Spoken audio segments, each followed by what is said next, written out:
The Galactic Military Academy's training facility buzzed with the kind of energy that only came from watching someone about to die spectacularly.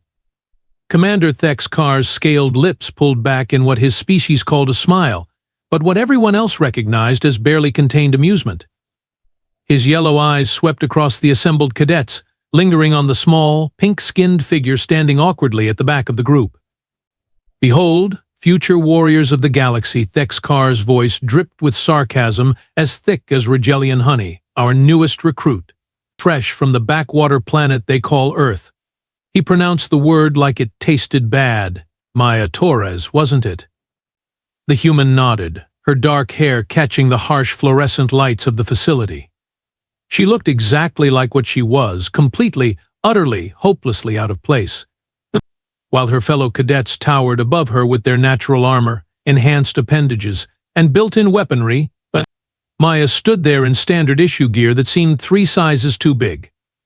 Crixtal, the insectoid from Hive Cluster 7, clicked his mandibles in what passed for laughter among his kind. "Look at her. She's barely taller than my thorax segment." His compound eyes glittered with malicious glee. "What's she going to do? Bleed on the enemy?" Belterra, whose energy form shimmered with condescending blue light, pulsed with amusement. "I heard humans don't even have natural weapons. No claws, no venom, no psionic abilities. How did this species even survive long enough to develop space travel?" "Sheer dumb luck, I imagine," Thexkar replied, his forked tongue flicking out to taste the fear in the air. He savored it like fine wine. "Which brings us to today's assignment. Each of you will be paired with an Apex unit for the duration of your training. These bioengineered predators have been designed to be the perfect battlefield companions. They are fast, deadly, and completely without mercy." The commander's gaze fixed on Maya with predatory intensity. "Torres, you get the honor of working with Zephron. He's our most experienced unit. 12 feet of pure killing machine, with claws that can slice through battle armor and reflexes faster than a photon torpedo. He's had 17 previous handlers."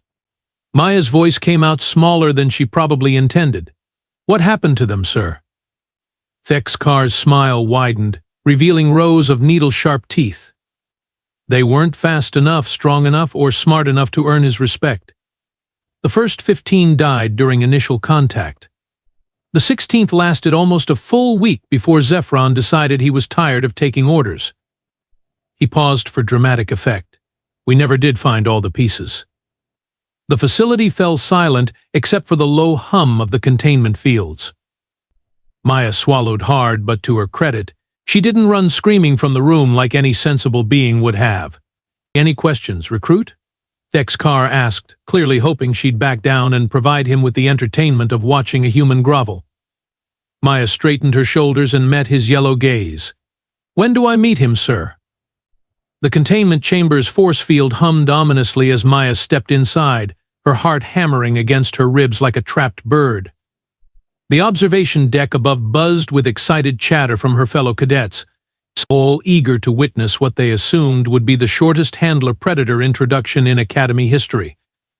Zephron emerged from the shadows like death itself had decided to take physical form. 12 feet of rippling muscle and midnight black hide, he moved with the fluid grace of a creature born to kill. 6 eyes, arranged in pairs along his elongated skull, fixed on Maya with unsettling intelligence. Each of his 4 arms ended in claws that gleamed like surgical steel, and his massive jaw hung slightly open, revealing teeth that could punch through starship hull plating. Maya's mouth went dry. Oh, wow! You're really something, aren't you, big guy?" Above them, Crixtal's mandibles clicked with barely contained glee. "She's talking to it. She's actually talking to it like it's some kind of pet. This is going to be over faster than I thought." Belterra pulsed with anticipation. "I give her 30 seconds before he turns her into abstract art." But something strange happened. Instead of lunging forward with killing intent, Zephron took 3 measured steps toward Maya and then sat. His massive haunches folded beneath him, and he tilted his head to one side, studying her with what almost looked like curiosity.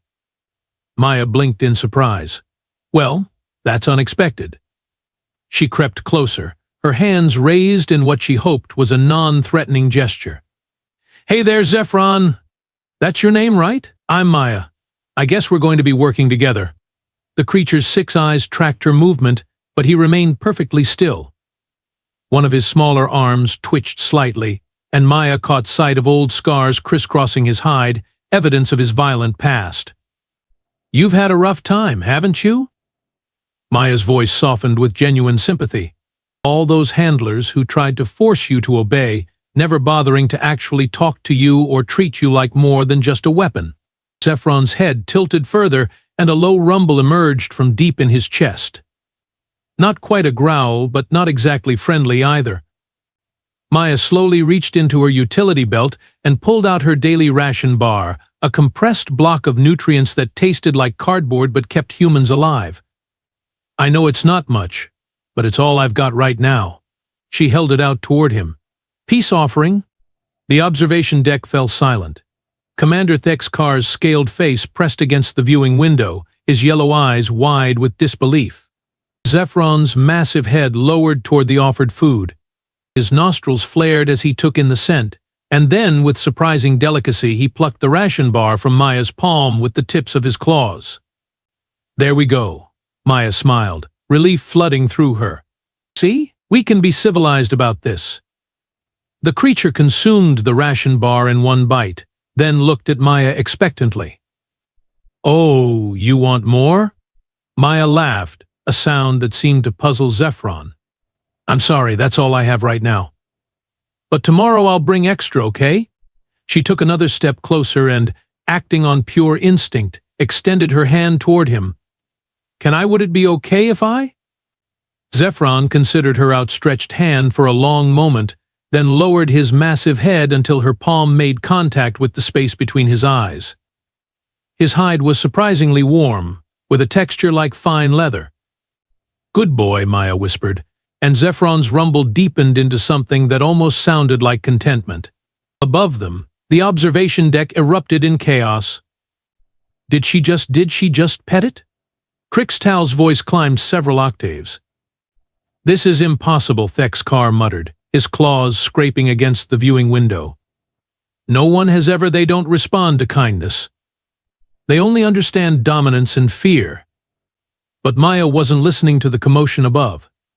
She was focused entirely on the massive predator who was now nuzzling her hand like an oversized, deadly puppy. "Okay, Zephron," she said softly, "let's see if you'd like to try something simple. Can you sit?" Zephron was already sitting, but he shifted his weight and settled more formally into position. Maya's grin could have powered a small space station. Week 1 at the Academy turned into the most bizarre spectacle the instructors had ever witnessed. While other cadets struggled to maintain control over their apex units through shock collars, neural inhibitors, and various forms of technological intimidation, Maya Torres sat in the dirt of Training Ground 7, playing what appeared to be an interspecies game of fetch with a 12-foot killing machine. "This is absolutely ridiculous," Commander Thexkar growled, watching through his binoculars as Maya threw a reinforced training disc across the field. Zephron bounded after it with surprising enthusiasm, his massive frame moving with the playful energy of a creature that had never been allowed to simply play. "She's treating him like a domesticated animal," Crixtal observed, his compound eyes tracking the unlikely pair. His own apex unit, designated Razor 7, cowered behind him, it kept in line by a constant stream of low-level electrical pulses from the control device strapped to Crixtal's thorax. It's insulting to the creature's dignity as a weapon of war. Beltara's energy form flickered with confusion. Yet look at the response patterns. My sensors indicate Zephron's stress hormones are at the lowest levels ever recorded for his species. Meanwhile, our units require constant chemical suppressants to prevent them from turning on us. Maya had discovered that Zephron responded remarkably well to what she called positive reinforcement, a concept that seemed completely alien to the other cadets. When Zephron successfully completed a task, Maya would reward him with food treats she'd somehow convinced the Academy kitchen staff to prepare, enthusiastic praise delivered in a sing-song voice that made the other handlers wince. and physical contact that ranged from gentle scratches behind his secondary ear ridges to what could only be described as belly rubs. "Good boy, Zephron. That's exactly what I wanted." Maya's voice carried across the training ground as the massive predator successfully navigated an obstacle course that had been designed to test combat agility. "You're getting so much better at this." Zephron preened under the praise, his 6 eyes practically glowing with satisfaction. He trotted back to Maya and lowered his head, clearly expecting the customary reward scratch. "She's developed a completely non-technological communication system," Belterra murmured, her form pulsing with scientific curiosity. She'd started bringing a data pad to training sessions, documenting Maya's methods with growing fascination. Watch how she uses hand gestures combined with vocal tones to convey complex instructions. Indeed, Maya had created what appeared to be a rudimentary sign language tailored to Zephron's visual capabilities. A raised palm meant stop, a pointed finger indicated direction, and a circular motion with her hand had somehow come to mean search the area thoroughly. Even more remarkably, Zephron had begun developing his own signals in response. A specific head tilt meant he'd detected something suspicious. A low whistle-like sound indicated readiness, and when he wanted Maya's attention, he would gently tap her shoulder with one massive claw. Krixtau found himself taking notes despite his initial skepticism. "The human's methods are unorthodox," he admitted grudgingly. "But the results speak for themselves. Academy records show that Zephron's cooperation index has increased by 400% since she began handling him. 462% actually," Belterra corrected, her data pad chiming softly. "His aggression toward Academy personnel has dropped to 0, his response time to commands has improved dramatically, and most significantly, he's begun demonstrating problem-solving behaviors that we've never observed in Apex units before." This last point had the training staff completely baffled. During a complex simulation exercise, Zephron had encountered a locked door that his handler was supposed to open remotely. Instead of waiting for Maya's command, he'd studied the electronic lock, then carefully used his smallest claw to manipulate the access panel until the door opened. When Maya praised him for his initiative, he'd practically glowed with pride. "The creature is thinking," Commander Thexkar muttered, his scaled brow furrowed with concern. "They're not supposed to think.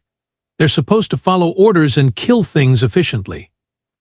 "Maybe that's why previous handlers failed," Maya suggested during her weekly progress review. She sat across from Thexkar in his office, Zephron curled up on the floor beside her chair like an enormous, deadly house cat. "They treated him like a weapon instead of a partner." Thexkar's yellow eyes narrowed. "Because that's what he is, Torres. A weapon. A very expensive, very dangerous weapon that happens to have developed an inexplicable attachment to you." He leaned forward menacingly. "But weapons that think for themselves become unpredictable. And unpredictable weapons get their handlers killed in combat." "With respect, sir, I disagree," Maya replied, absently scratching Zephron behind his ear ridges.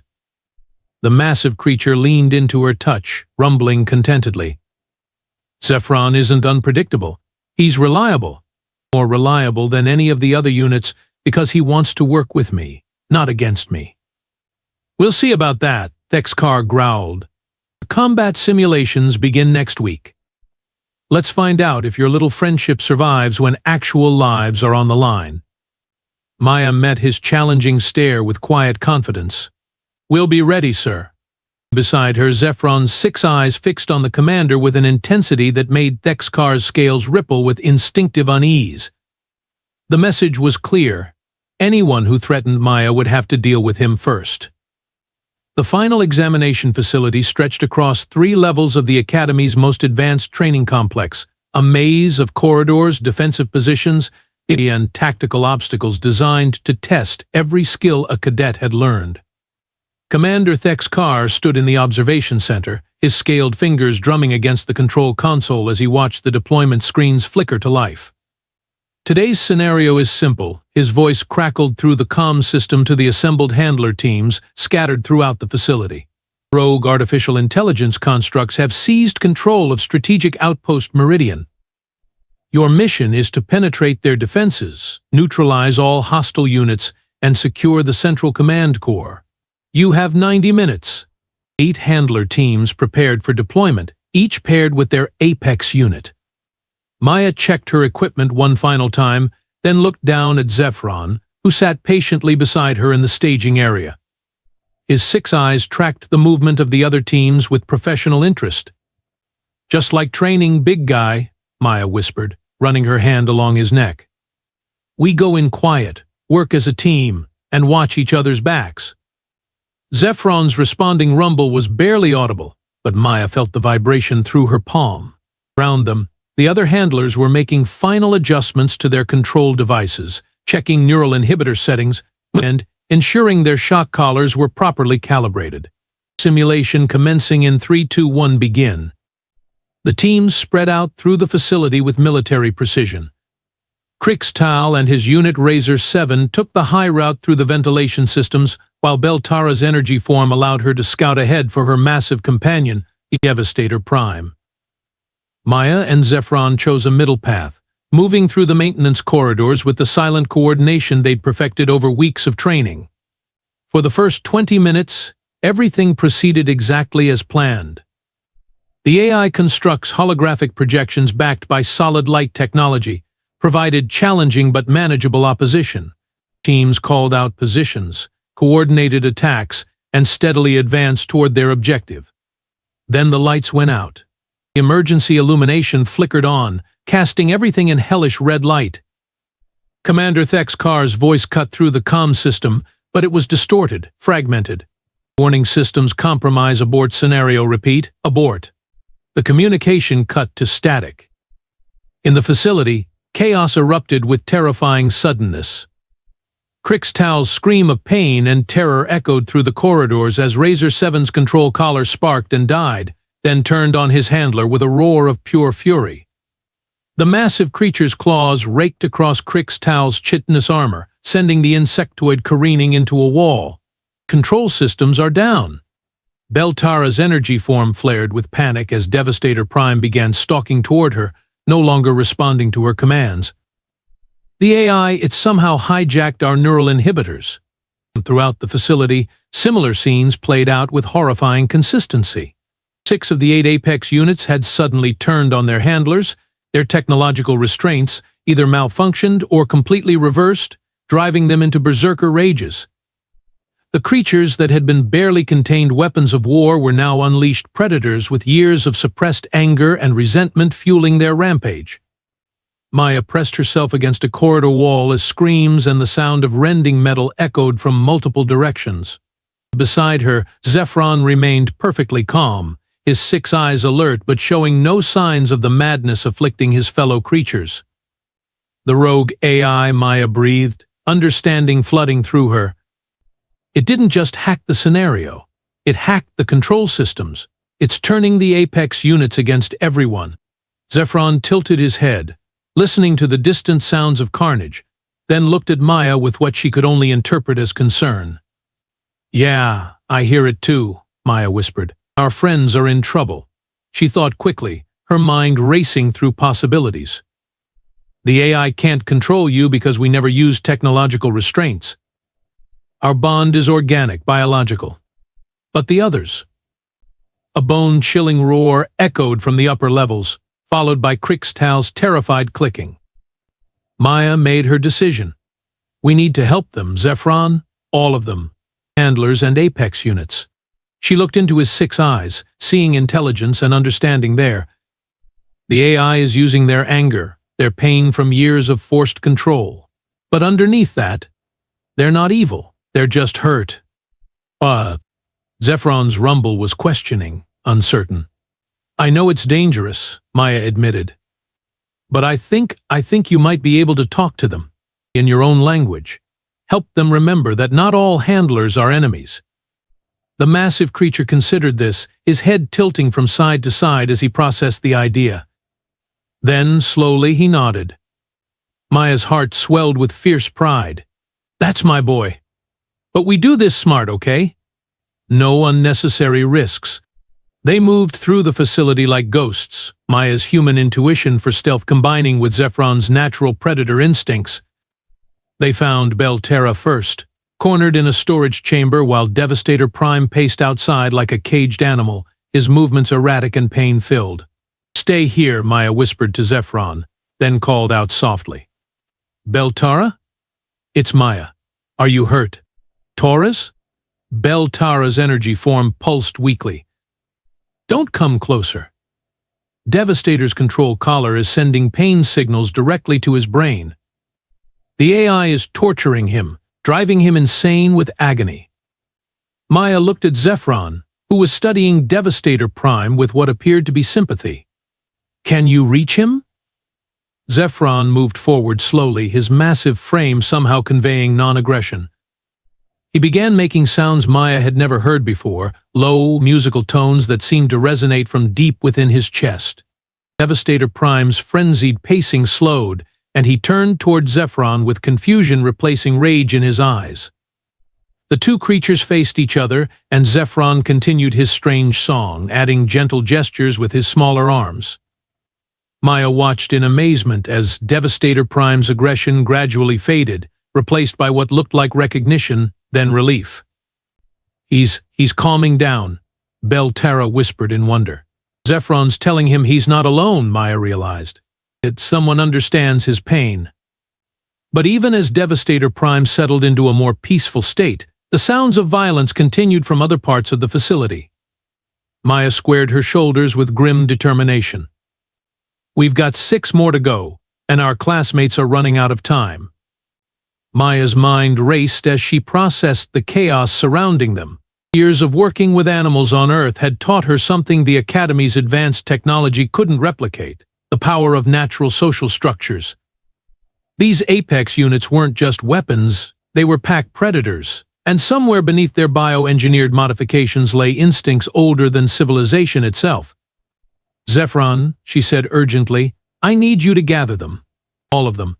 Use whatever sounds, whatever signals your species uses to call for assembly." The massive creature's 6 eyes focused on her with intense concentration. He understood the gravity of what she was asking. Slowly, he raised his head and released a sound that made Maya's bones vibrate, a deep, harmonic call that seemed to penetrate every surface in the facility.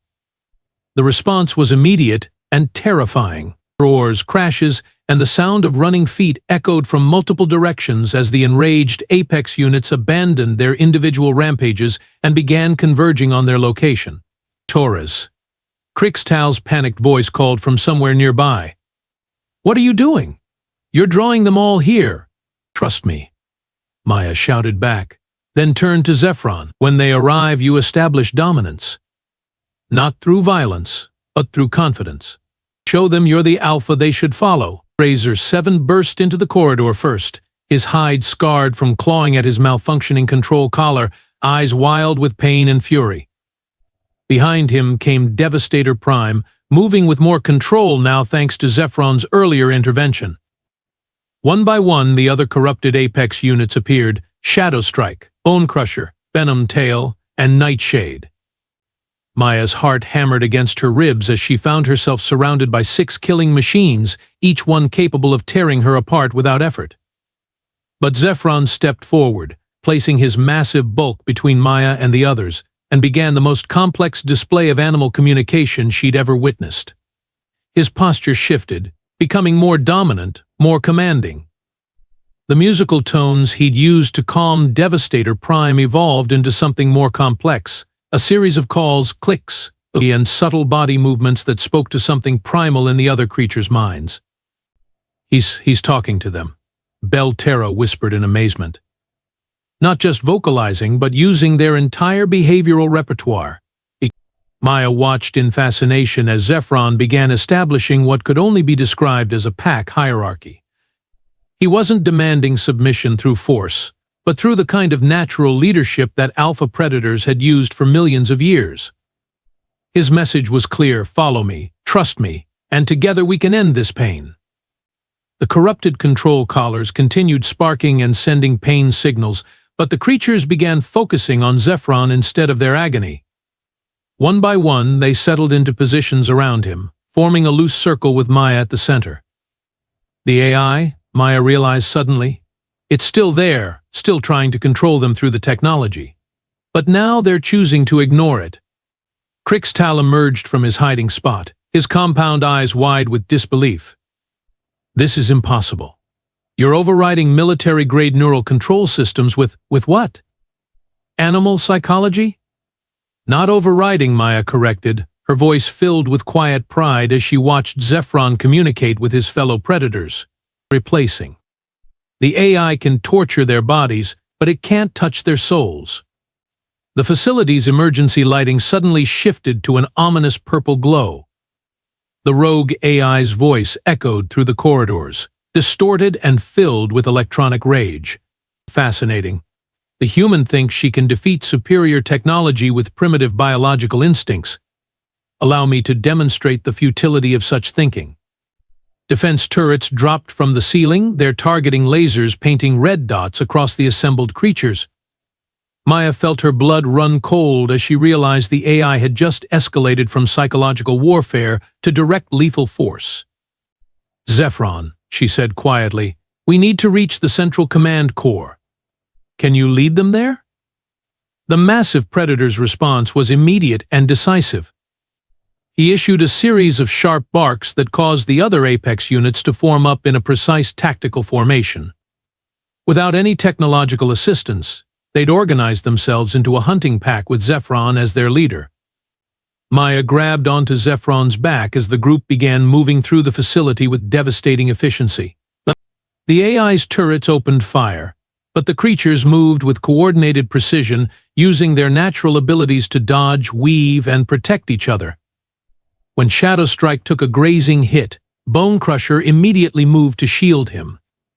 When Venom Tail needed to cross an open area, Nightshade created a distraction. They're operating as a unit, Belterra observed, her energy form flickering with excitement as she followed the group. Perfect coordination without any technological interface. The Central Command Core was a massive chamber dominated by a towering AI construct, its holographic form shifting between different configurations as it processed the unexpected assault.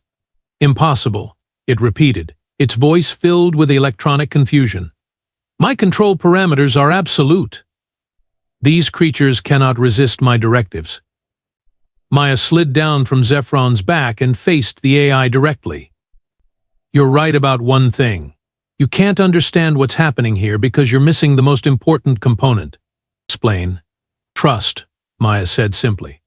These creatures aren't following orders. They're choosing to work together because they trust each other and they trust me. That's something you can't program, can't hack, and can't control. Zephron and his pack moved as one, their combined assault overwhelming the AI's defenses in seconds.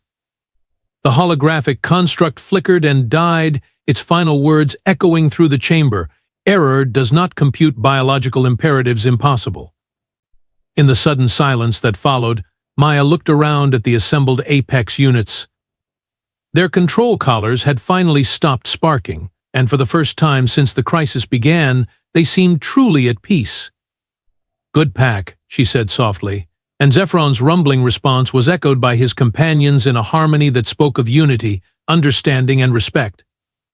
The Academy's debriefing chamber had never hosted a more unusual gathering. Maya sat at the center of a semicircle that included Commander Thek's car, the surviving cadets, and 7 massive Apex units who lounged around the room like oversized house cats. The sight of Bone Crusher casually grooming his claws while Nightshade dozed in a corner would have been comical if not for the fact that these same creatures had been unstoppable killing machines just hours earlier. Commander Thek's car's scaled face showed a mixture of grudging respect and complete bewilderment as he reviewed the mission reports on his datapad. According to these readings, Torres, you achieved a 97% mission success rate with 0 casualties among your team members. The previous Academy record was 62% with an average of 40% casualties. The creatures did all the work, sir, Maya replied modestly, scratching Zephron behind his ear ridges. I just helped them remember what they were capable of when they worked together. Crixtal's mandibles clicked thoughtfully. But how did you know they could communicate like that? The Academy's xenobiologists have studied apex units for decades without discovering their natural social behaviors. Maya's expression grew thoughtful. Back on Earth, I worked at a wildlife rehabilitation center. We specialized in predator species, wolves, big cats, raptors. The first thing you learn is that you can't control a predator through fear or force, not long term. They're too intelligent, too proud. But if you earn their respect, if you become part of their social structure, they'll follow you anywhere. Belterra's energy form pulsed with scientific curiosity. You applied Earth animal psychology to genetically modified alien super predators? I applied common sense, Maya corrected gently. Strip away all the bioengineering and military modifications, and they're still pack hunters. They still need leadership, companionship, purpose. The Academy tried to give them purpose through technology, but forgot about the leadership and companionship parts.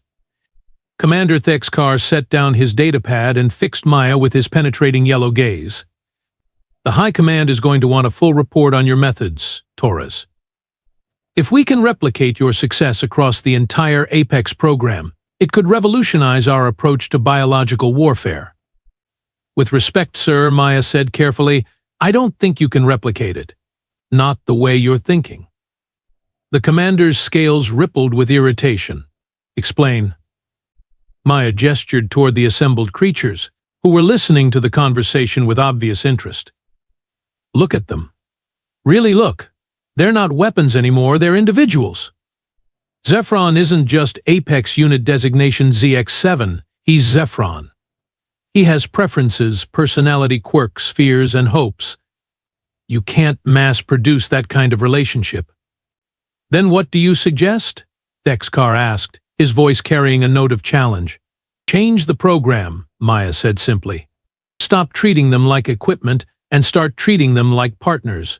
Train handlers who understand animal behavior, not just military tactics.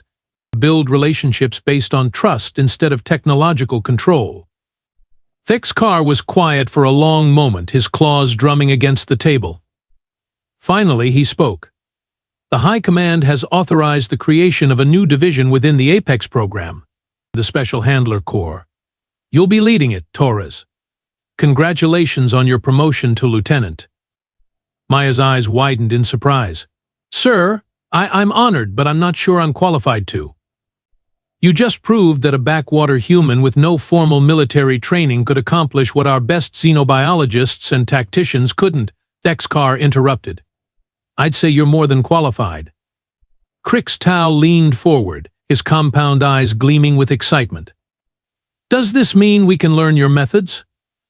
I'd very much like to try building a proper relationship with Razor 7. Me too, Belterra added, her form flickering with enthusiasm. The possibilities for enhanced cooperation are fascinating. Maya looked around the room at the expectant faces, both alien and predatory, and felt a warmth spreading through her chest. I'd be happy to teach anyone who wants to learn. But remember, it's not about controlling them. It's about earning their trust and becoming worthy of their loyalty. As if to emphasize her point, Zephron rose from his resting position and padded over to Maya's chair. He lowered his massive head to rest against her shoulder, a gesture of affection that would have been impossible under the old system of technological control. Commander Thexkar watched this display with something approaching wonder. You know, Torres, when you first arrived here, I thought you were just another primitive human who'd gotten lucky in the species lottery. I never imagined that your primitiveness might actually be your greatest strength. Maya smiled, running her fingers through Zephron's coarse fur. Sometimes the old ways are the best ways, sir. Sometimes you don't need advanced technology to solve a problem. Sometimes you just need to remember that every living thing, no matter how dangerous or different, wants the same basic things: respect, understanding, and a chance to be part of something bigger than themselves. The massive predator beside her rumbled in agreement, and throughout the chamber, 6 other apex predators echoed the sound in a harmony that spoke of pack bonds, mutual respect, and the kind of loyalty that couldn't be programmed or controlled, only earned. Outside the academy windows, the twin suns of the galactic core were setting, casting long shadows across the training grounds where tomorrow, a new generation of handlers would begin learning that the most powerful weapon in the universe wasn't technology or force, but the simple act of treating another living being with dignity and respect.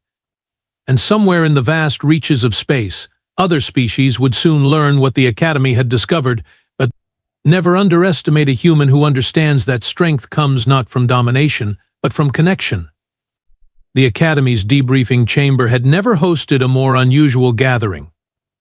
Maya sat at the center of a semicircle that included Commander Thexkar, the surviving cadets, and 7 massive Apex units who lounged around the room like oversized house cats.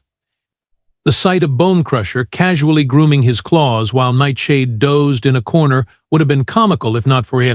The fact that these same creatures had been unstoppable killing machines just hours earlier. Commander Thexkar's scaled face showed a mixture of grudging respect and complete bewilderment as he reviewed the mission reports on his datapad. According to these readings, Torres, you achieved a 97% mission success rate with 0 casualties among your team members. The previous Academy record was 62% with an average of 40% casualties. But the creatures did all the work, sir, Maya replied modestly, scratching Zephron behind his ear ridges. I just helped them remember what they were capable of when they worked together. Thexkar set down his datapad and fixed Maya with his penetrating yellow gaze. What? Your personnel file mentions you worked at something called a wildlife rehabilitation center on Earth. Care to elaborate? Maya's expression grew thoughtful. I spent 5 years working with predator species, wolves, big cats, raptors. The first thing you learn is that you can't control a predator through fear or force, not long term. They're too intelligent, too proud. But if you earn their respect, if you become part of their social structure, they'll follow you anywhere.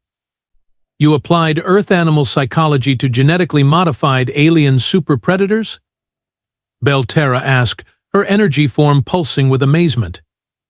I applied common sense, Maya corrected gently. Strip away all the bioengineering and military modifications, and they're still pack hunters. They still need leadership, companionship, purpose. Thexkar was quiet for a long moment, his claws drumming against the table. When he finally spoke, his voice carried an unfamiliar note of humility. It seems we've been approaching this all wrong. We focus so much on the technology, the control systems, the weapons applications, that we forgot these creatures are still alive. The High Command has authorized the creation of a new division, he continued. The Special Handler Corps. You'll be leading it, Torres. Congratulations on your promotion to lieutenant. Maya's eyes widened in surprise, but before she could respond, Thexkar stood and walked to the chamber's viewing window. Outside, the Academy's training grounds stretched toward the horizon, bathed in the golden light of the twin suns. You know what the most disturbing part of this is, Torres? He said without turning around. You've accomplished something that our most advanced civilizations, with all our technology and scientific knowledge, couldn't manage. You've proven that sometimes the most primitive approach is the most effective. 3 months later, Maya stood on the same training ground, watching as her new recruits worked with their Apex unit partners. No shock collars, no neural inhibitors, no technological control systems. Just trust, respect, and the kind of bond that had evolved naturally over millions of years of shared evolution.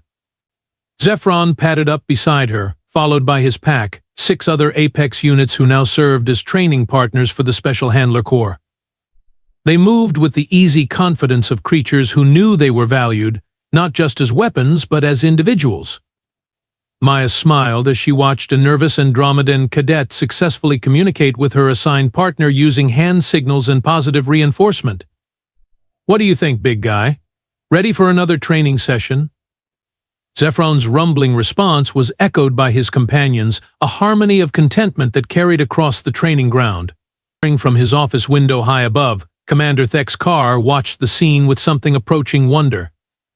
He'd learned something important in recent months, something that would change how the galaxy viewed the supposedly primitive species from the small blue planet called Earth. And never, ever underestimate a human who understands that true strength comes not from the ability to control others, but from the wisdom to earn their loyalty.